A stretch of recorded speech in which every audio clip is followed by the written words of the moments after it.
Hey everyone, this is Kevin from thechesswebsite.com. Everyone makes mistakes in chess, even though we tried not to. Some are easier to avoid than others, but every player is going to make mistakes. Today we're going to be looking at the top 8 mistakes that chess players make. Especially you're going to see these a lot more with beginner players. More experienced players tend to try to avoid these as much as possible. But without further ado, the top 8 chess mistakes that players make.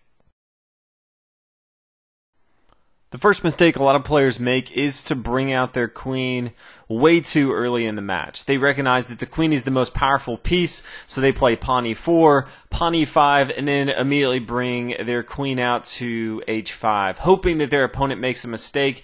You know, they could play knight here to f6, attacking the queen, and then all of a sudden queen here to e5, gobble up some material, and then check the king. The problem is if your opponent has any sense of what you're doing, they just start developing their other pieces correctly. Knight to c6. Great development move, center of the board, controlling this square here.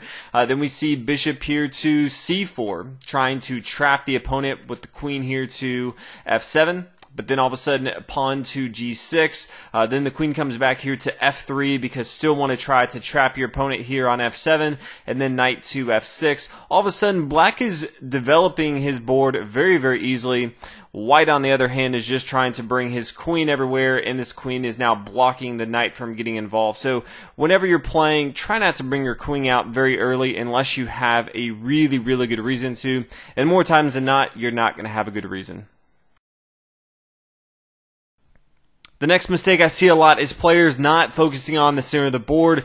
Pawn e4, pawn a5, knight f3, and then pawn to h5. This is an extreme example, but you can see black is not even trying to focus on the center of the board. You always want to try to control the center. That's where everything stems from. So you're just going to have a much easier time if you focus on the center. Don't try from the wings. You definitely can try to control with your minor pieces, but don't start moving your pawns on the edge of the board early on. It's going to be very, very bad for you.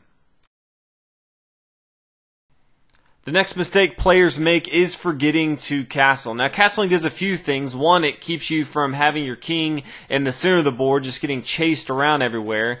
But it gives your king safety. It also gets one of your major pieces involved into the action. The rook, they're very powerful, but they start on the corners of the board, and you have to try to get them involved into the game, or they just kind of sit there and they don't do any good for you. So castling not only protects you, but gets your rook involved into the game a little quicker. So make sure that for the most part you're always castling. Again, there are a few rare exceptions, but best practice, especially if you're a beginner, always castle. Another huge mistake people make is not protecting their king. The pawns in front of your king are very, very valuable. It's okay to make some moves like pawn here to h3. This kind of stops some of the points like the knight coming here to g4. That's completely okay, but you can take this too far. Some players, let's say bishop here to e7, they'll start to push forward. Pawn here to g4, castle on the king side, pawn up here to g5. They really want to force this knight to move, but it's come at the expense of all of the safety in front of this king. The white king, it's in the corner and it has no defense. Eventually it will fall. So make sure that you treat the pawns in front of your king with the utmost importance. They are really there to protect your king at all costs. So make sure, again, if you lose your king, you lose the game. So make sure you protect your king. The next mistake I see a lot of people make is not thinking about their opponent's plan. You should always have a plan when you play, but it's equally important to think about what your opponent's trying to do. Look at this board state. If queen plays queen here to h4, a couple things happening. One, this queen is threatening this pawn here on h2 for check, has protection from the bishop here. Queen could immediately take here on h4, and if white's not careful, white may think this is a blunder by the queen on h4, but white has to keep in mind that black's plan is really to have all the focus look over here because this queen is actually protecting the square here on b1. If white comes over here and takes on h4, all of a sudden white's going to lose with rook here to b1. Again, this is a very simple example, but always think about what your opponent's trying to do and not just be tunnel vision on what you're trying to do. It'll definitely improve your game a lot. Another mistake a lot of players make is moving their minor pieces more than once in the beginning without any reason. Now, sometimes you may move that piece because you're capturing a piece or because you're setting up a trap, and it's going to end up being good for you. But sometimes players just move their pieces over and over without any rhyme or reason. So you may play pawn here to d3, knight f6, moving your knight up here to g5. There's no rhyme or reason right now. You're not trying to set up an attack. You don't have any other pieces attacking.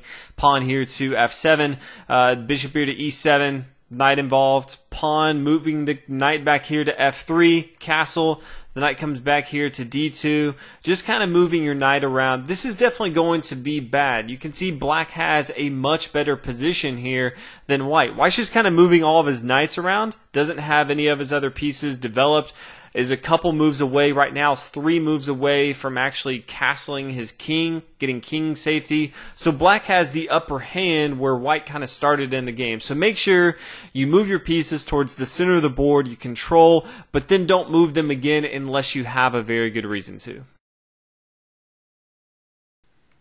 Another big mistake that beginners make is taking a easily won endgame and turning it into a stalemate or a draw. And it may look like this. White obviously ahead, we can all tell, going to be an easy endgame, but because they rush things, all of a sudden queen to f5, kind of forcing the king into a corner, which is exactly what white needs to do here.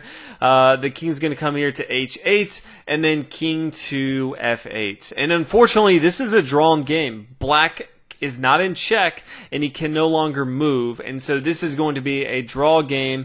White does not win this, so need to be a little bit more careful as far as how white plays. You don't always have to check your opponent, but make sure that if he's not in check, he does have a square or a move that he can make, so you don't end up with a stalemate, because this is very, very frustrating. The last mistake I see players make is to fall for traps. Now, traps are always fun to play, especially if you're laying the trap, but beginners, they're just not familiar with them. Now, we've all kind of tried the basic ones, the pawn to e4, pawn e5, get your queen involved into the game, and then after knight to c7 or knight to c6, get your bishop involved, and then just hope and pray that they play something on the queen side so you can come down here, queen to f7, checkmate, you win very, very quickly, the game is over. But a lot of times they're a lot more subtle. Pawn e4, pawn e5, we get into the Berlin defense, and then all of a sudden your opponent plays something really weird. They play knight to g4, and then you play pawn to h3, trying to just kick their knight back because this looks kind of weird, and they play pawn to h5.